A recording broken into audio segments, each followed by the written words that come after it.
বিসমিল্লাহির রহমানির রহিম। দশম শ্রেণীর শিক্ষার্থী বন্ধুরা, আসসালামু আলাইকুম। সবাই কেমন আছো? দেখো, আজ আমি তোমাদের পর্ব 2 উপস্থাপন করব। অর্থাৎ আমি আলোচনা করতেছিলাম কারক। হ্যাঁ, তো আজ আমি দেখাবো কর্তৃ ও কর্মকারক সম্পর্কে আলোচনা। দেখো, আজ আমি 2 নং পর্ব উপস্থাপন করব। তোমরা সবাই মনোযোগ সহকারে আমার এই লেকচারটি দেখো এবং শোনো। আর প্রথম লেকচারটি ছিল আমার কারকের প্রাথমিক আলোচনা। আশা করি সেই আলোচনা তোমরা বুঝতে সক্ষম হয়েছ। তো এখন দেখো কর্তৃকারক কী এবং কর্মকারক কী, আমি দুটি একসঙ্গে বোঝাবো। চলো মূল আলোচনায়। দেখো, ছেলেরা ফুটবল খেলছে। আমি একটি উদাহরণ দিয়ে তোমাদের আমি বিষয়টি পরিষ্কার করব। দেখো, ছেলেরা ফুটবল খেলছে। শিক্ষক ছাত্রদের ব্যাকরণ পড়াচ্ছেন।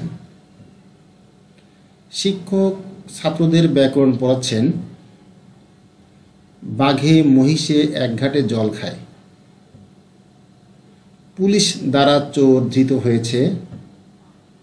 আমার যাওয়া হবে না। বাঁশি বাজে। শিক্ষার্থী বন্ধুরা, দেখো 1 থেকে 7টি বাক্য আমি দিয়েছি এবং দেখো দাগ দেওয়া যে সমস্ত পদের নিচে দাগ টানা আছে বলতে হবে এগুলি আসলে কোন কারক। তো যেহেতু আমি আলোচনা আজ আমার কর্তৃকারক, তাহলে এগুলি দেখো সব কর্তৃকারক। ছেলেরা, শিক্ষক, ছাত্রদের, বাঘে মহিষে, পুলিশ, আমার, বাঁশি, প্রত্যেকটি কিন্তু কর্তৃকারক। কেন? ক্রিয়াপদকে কে দ্বারা প্রশ্ন করলে আমরা এই উত্তরগুলি পাই। ঠিক আছে, দেখো আমি কারক নির্ণয়ের যে সহজ কৌশল তোমাদের দেখাইছিলাম গত ক্লাসে, তোমরা সেই সূত্র অনুসারে দেখো আমরা পাচ্ছি যে এগুলোতে সব হলো কর্তৃকারক। দেখো কর্তৃকারক পেলাম আমরা। অর্থাৎ এটি কি? দেখো কর্তৃকারক তো বুঝলাম। দেখো এখানে 7টি বাক্যের 7টি অর্থ আমরা আলোচনা করব। দেখো 7 রকম কর্তা। দেখো প্রথম বাক্য, ছেলেরা ফুটবল খেলছে। এটি মুখ্য কর্তা। অর্থাৎ কর্তা যখন নিজেই কাজ সম্পন্ন করে সেটি হচ্ছে মুখ্য কর্তা। দেখো 2 নম্বর, প্রযোজক কর্তা। অর্থাৎ কর্তা যখন ছাত্রদের দিয়ে কর্তা নিজের কাজ না করে অন্যকে দিয়ে কাজ সম্পন্ন করাবে। কর্তা নিজে কাজ সম্পন্ন না করে অন্যকে দিয়ে কাজ সম্পন্ন করাবে, তাহলে সেই কর্তা হচ্ছে প্রযোজক কর্তা। আবার দেখো, শিক্ষক ছাত্রদের পড়াচ্ছেন। প্রযোজক কর্তা যাকে দিয়ে কাজটি করাবেন সেটি হচ্ছে কি? প্রযোজ্য কর্তা। দেখো, বাঘে মহিষে এক ঘাটে জল খায়। দেখো এটি হচ্ছে ব্যতিহার কর্তা। দুটি কর্তা যখন একই সময়ে এক জাতীয় কাজ সম্পন্ন করে সেটি কিন্তু ব্যতিহার হিসেবে আমরা চিনি। আবার দেখো, পুলিশ দ্বারা চোর ধৃত হয়েছে। এটি হচ্ছে কর্মবাচ্যের কর্তা। বাচ্য কি আমি এরপরের স্লাইডে আমি দেখাচ্ছি বাচ্যটা কি। এটি হচ্ছে কর্মবাচ্যের কর্তা। আমার যাওয়া হবে না। দেখো ভাব বাচ্যের কর্তা। বাঁশি বাজে কর্তৃবাচ্যের কর্তা। শিক্ষার্থী বন্ধুরা, দেখো কর্তৃকারক চেনার পরও দেখো এই কর্তৃকারক কিন্তু আমরা পেলাম প্রথম ভাগে 4 প্রকার, দ্বিতীয় ভাগে 3 প্রকার, মোট 7 প্রকার। অর্থাৎ প্রথম ভাগটি ছিল হচ্ছে 4টি বৈশিষ্ট্য সম্পন্ন, পরের ভাগটি ছিল 3টি বৈশিষ্ট্য সম্পন্ন। দেখো ক্রিয়া সম্পাদনের বৈচিত্র্য বা বৈশিষ্ট্য অনুসারে কর্তা 4 প্রকার। খেয়াল করো, প্রথম 4টি প্রথম 4টি হচ্ছে ক্রিয়া সম্পাদনের বৈচিত্র্য বা বৈশিষ্ট্য অনুসারে কর্তা এখানে 4 প্রকার: মুখ্য কর্তা, প্রযোজ্য কর্তা, ব্যতিহার কর্তা। আশা করি বুঝতে পেরেছ। আবার দেখো, বাচ্য বা প্রকাশভঙ্গি অনুসারে কর্তা 3 প্রকার। দেখো কর্মবাচ্যের কর্তা, ভাব বাচ্যের কর্তা, কর্তৃবাচ্যের কর্তা। বিষয়টি একটু ভালো করে খেয়াল করতে হবে। তোমরা বোর্ড বইটি আবার দেখবে। দেখো তাহলে আমরা কর্তা চিনলাম। কে দ্বারা প্রশ্ন করলে আমরা কর্তা পাই। ঠিক আছে, কে বা কারা। দেখো তো এখানে কর্তা চেনার পরও দেখো এখানে কর্তার নানা রকম বৈশিষ্ট্য আমরা খুঁজে পেলাম। যদি কর্তা নিজেই কাজ সম্পন্ন করে সেটি মুখ্য কর্তা, কর্তা যদি নিজে কাজ সম্পন্ন না করে অন্যকে দিয়ে কাজ সম্পন্ন করায় সেটি হচ্ছে প্রযোজক কর্তা। হ্যাঁ, প্রযোজক কর্তা যাকে দিয়ে কাজ সম্পন্ন করাবে সেটি হচ্ছে প্রযোজ্য কর্তা। দুটি কর্তা একত্রে এক জাতীয় কাজ সম্পন্ন করলে সেটি হয় ব্যতিহার কর্তা। এবার এবার দেখো দেখো কর্তৃকারক, যে বিশেষ্য বা সর্বনাম পদ ক্রিয়া সম্পন্ন করে তাই হলো কর্তৃকারক। দেখো, যে বিশেষ্য বা সর্বনাম পদ ক্রিয়া সম্পন্ন করে তাই হলো কর্তৃকারক। তো আমরা এই সংজ্ঞা অনুসারে আমরা কিন্তু নিচের এই উদাহরণ থেকে আমরা এই সংজ্ঞার বৈশিষ্ট্য আমরা খুঁজে পেলাম। পাশাপাশি আমরা দেখলাম যে কর্তা কত রকমের হতে পারে। প্রথম ভাগে 4টি, দ্বিতীয় ভাগে আমরা 3টে দেখলাম।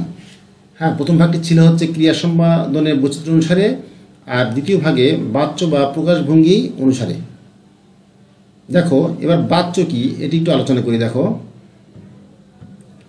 বাচ্য কাকে বলে? দেখো, বাক্যের বিভিন্ন রকম প্রকাশভঙ্গিকে বাচ্য বলে। পুলিশ চোর ধরেছে, খেয়াল করো, পুলিশ দ্বারা চোর ধৃত হয়েছে, আমার যাওয়া হবে না, বাঁশি বাজে। বলছিলাম যে বাক্যের বিভিন্ন রকম প্রকাশভঙ্গি। দেখো, পুলিশ চোর ধরেছে, দেখো এখানে ক্রিয়াপদ ধরেছে, দেখো কে ধরেছে? পুলিশ। অর্থাৎ যদি কর্তার সম্পর্ক ক্রিয়ার সঙ্গে সরাসরি থাকে সেটি হচ্ছে দেখো কর্তৃবাচ্য। আর যদি ক্রিয়ার সম্পর্ক কর্মের সঙ্গে হয়, দেখো পুলিশ চোর ধরেছে, এখানে ধরেছে, এখানে পুলিশের কর্তার সঙ্গে এই ক্রিয়ার সম্পর্ক, তাহলে এটি হচ্ছে কর্তৃবাচ্য। আবার দেখো পুলিশ দ্বারা চোর ধৃত হয়েছে, আমরা একই কথা আমরা এখানে ভিন্নভাবে প্রকাশ করলাম। দেখো পুলিশ দ্বারা চোর ধৃত হয়েছে, এখানে ধৃত হয়েছে এই ক্রিয়ার সঙ্গে সম্পর্ক কিন্তু কর্মের। দেখো চোর, এখানে চোর কর্ম, তাহলে এটি কর্ম বাচ্য, এটি কর্তৃবাচ্য, এটি কর্মবাচ্য। তোমরা বাচ্য একটি ভিন্ন আলোচনা বিষয়, আমরা এরপরে ভিন্ন একটি অধ্যায়ে এটি আলোচনা করব। এখন আপাতত তোমাদের ধারণা দিয়ে রাখি। দেখো তাহলে ক্রিয়ার সঙ্গে যখন কর্তার সম্পর্ক সেটি কর্তৃবাচ্য, ক্রিয়ার সঙ্গে যখন কর্মের সম্পর্ক স্থাপিত হয় সেটি কর্মবাচ্য। আর দেখো আমার যাওয়া হবে না, দেখো কর্তৃবাচ্য কর্মবাচ্য দেখালাম। আমার যাওয়া হবে না এটি ভাববাচ্য, অর্থাৎ যখন যে ক্রিয়ার কর্ম থাকে না সেটি হচ্ছে ভাববাচ্য। আবার দেখো বাঁশি বাজে, দেখো কে বাজে? বাঁশি বাজে। কি বাজে? বাঁশি বাজে।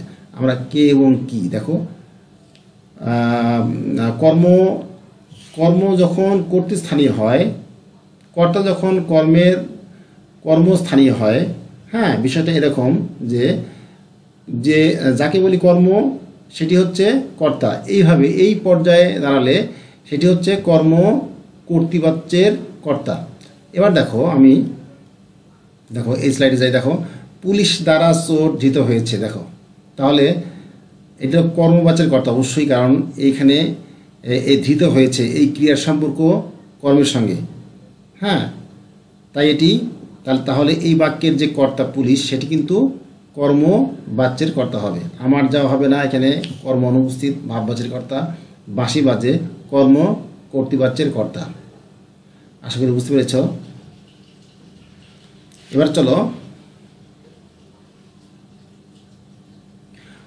এবার চলো কর্মকারক। কর্তৃকারকের আলোচনা শেষ করলাম। এর যে বাড়তি অনুশীলন বইয়ে দেওয়া আছে তোমরা ওগুলো দেখে নেবে আশা করি। চলো এখন দেখি কর্মকারক এটি কি। দেখো নিশু ফুল তুলছে, ছেলেটিকে বিছানায় শোয়াও, খুব এক ঘুম ঘুমিয়েছি, দুধকে মোরা দুগ্ধ বলি, হলুদকে বলি হরিদ্রা। দেখো আমি উদাহরণ দিলাম, দাগ আমি দেখো যে সমস্ত শব্দের নিচে দাগ দেওয়া আছে পদের নিচে, তোমরা এইগুলি দেখো। আমরা ক্রিয়াকে যদি আমরা কি বা কাকে দ্বারা প্রশ্ন করি, ঠিক আছে, তাহলে কিন্তু এটি কর্ম। তাহলে দেখো ক্রিয়াকে প্রশ্ন করার পর দেখো নিশু ফুল তুলছে, কি তুলছে? ফুল। ছেলেটিকে বিছানায় শোয়াও, কাকে শোয়াও? এখানে কাকে? ছেলেটিকে। কাকে? কি বা কাকে? অবশ্যই এটি কর্ম। খুব এক ঘুম ঘুমিয়েছি, কি ঘুমিয়েছি? ঘুম দুধকে মোরা দুগ্ধ বলি, বলি কি বলি? দুগ্ধ। কাকে বলি? দুধকে। দেখো এখানেও তাই, হলুদকে বলি হরিদ্রা, কি বা কাকে দ্বারা, এই সূত্র অনুসারে আমরা এই কয়েকটি উদাহরণ থেকে বুঝলাম যে এগুলি হচ্ছে সব কর্মকারকের উদাহরণ। দেখো এবার দেখো আমি যে 4টি উদাহরণ দিয়েছি, এই 4টি ধরনের 4 রকম বৈশিষ্ট্য আমরা এবারে আলোচনা করব। হ্যাঁ দেখো, প্রথম বাক্য নিশু ফুল তুলছে, এটি হচ্ছে সকর্ম ক্রিয়ার কর্ম। আমরা প্রথমে কর্মকারক কি এটি বুঝলাম।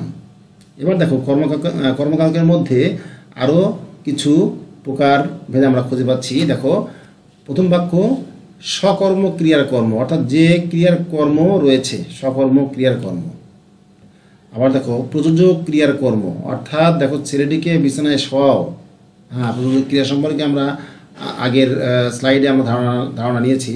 অর্থাৎ কর্তা যখন নিজে কাজ না করে কাউকে দ্বারা কাজ করাবে, হ্যাঁ সেটি মূলত প্রযোজক কর্তা। আর প্রযোজক কর্তা, এই প্রযোজক কর্তার যে ক্রিয়াটি সেটি হচ্ছে প্রযোজক ক্রিয়া। আর এক্ষেত্রে যে কর্মটি খুঁজে পাবো সেটি হচ্ছে প্রযোজক ক্রিয়ার কর্ম। তাহলে ছেলেটিকে এটি হচ্ছে প্রযোজক ক্রিয়ার কর্ম। দেখো সমধাতুজ কর্ম, খুব এক ঘুম ঘুমিয়েছি, এই ঘুমটি হচ্ছে সমধাতুজ কর্ম। এর মানে হচ্ছে ঘুম কর্ম আর ঘুমিয়েছি ক্রিয়া। দেখো ঘুম এবং কর্ম এবং ক্রিয়াপদ যখন একই ধাতু থেকে গঠিত হবে, ঠিক আছে, সেটি মূলত সমধাতুজ কর্ম। অর্থাৎ ঘুমিয়েছি, এই ক্রিয়া ধাতু ঘুম, আর এখানে কর্মটাও ঘুম। এই অভিন্ন বৈশিষ্ট্যের কারণে এটি হচ্ছে সমধাতুজ কর্ম। দুধকে মোরা দুগ্ধ বলি, দেখো উদ্দেশ্যকর্ম বিধেয় কর্ম। দুধকে উদ্দেশ্যকর্ম, দুগ্ধ বিধেয় কর্ম। হলুদকে বলি হরিদ্রা, এটিও তাই, এটিও দেখো উদ্দেশ্যকর্ম ও বিধেয় কর্ম। শিক্ষার্থী বন্ধুরা, তাহলে দেখো কর্ম 2 প্রকার। এবারে আলোচনা করব কর্ম 2 প্রকার। কর্মকারক কিন্তু এখানে 4 প্রকার আমরা পেলাম, কিন্তু কর্ম 2 প্রকার, মুখ্য কর্ম ও গৌণ কর্ম। দেখো বাবা আমাকে একটি কলম কিনে দিয়েছেন। দেখো এখানে আমাকে কর্মপদ, কলম কর্মপদ। এখন প্রশ্ন হচ্ছে যে কর্ম 2 প্রকার, আমরা এই বাক্যে 2টি কর্ম দেখলাম। এখন দেখো মুখ্য কর্ম, দেখো গৌণ কর্ম। আমাকে গৌণ কর্ম আর কলম মুখ্য কর্ম। অর্থাৎ 2টি কর্মের মধ্যে যেটি বস্তুবাচক কর্ম সেটি হচ্ছে মুখ্য কর্ম, আসল কর্ম, আর যেটি ব্যক্তিবাচক কর্ম সেটি গৌণ কর্ম। দেখো মুখ্য কর্ম বস্তুবাচক ও গৌণ কর্ম প্রাণীবাচক হয়। আশা করি বুঝতে পেরেছ। মুখ্য কর্মে বিভক্তিযুক্ত হয় না, গৌণ কর্মে বিভক্তিযুক্ত হয়, এই বিষয়টি খেয়াল রাখবে। তাহলে দেখো যাকে আশ্রয় করে ক্রিয়া সম্পাদিত হয় তাকে কর্ম বলে। তাহলে কর্মকারকের যে সংজ্ঞা, দেখো যাকে আশ্রয় করে ক্রিয়া সম্পাদিত হবে, সেগুলি কর্ম। কর্ম চিনলাম, কর্মের প্রকারভেদ 4টি দেখলাম, সকর্ম ক্রিয়ার কর্ম, প্রযোজক ক্রিয়ার কর্ম, আবার দেখো সমধাতুজ কর্ম, উদ্দেশ্য কর্ম ও বিধেয় কর্ম, এগুলি দেখলাম। আবার দেখো কর্ম 2 প্রকার, কর্মকারক 4 প্রকার, কর্ম 2 প্রকার, মুখ্য গৌণ আমি আলোচনা দেখালাম। তো শিক্ষার্থী বন্ধুরা, তোমরা অবশ্যই বুঝতে সক্ষম হয়েছ। আশা করি তোমরা এরপরে আলোচনা থেকে আরও বেশি পরিষ্কার হয়ে যাবে তোমাদের কাছে এই কারকের আলোচনা। তো এই পর্যন্ত যে আলোচনা করলাম, তোমরা এই আমার লেকচারটি বারবার দেখবে এবং মূল বোর্ড বইয়ের সাহায্য নেবে। তো ঠিক আছে, দেখা হবে আগামী ক্লাসে কারকের 3 নং পর্ব নিয়ে। সে পর্যন্ত সবাই ভালো থাকবে। আল্লাহ হাফেজ।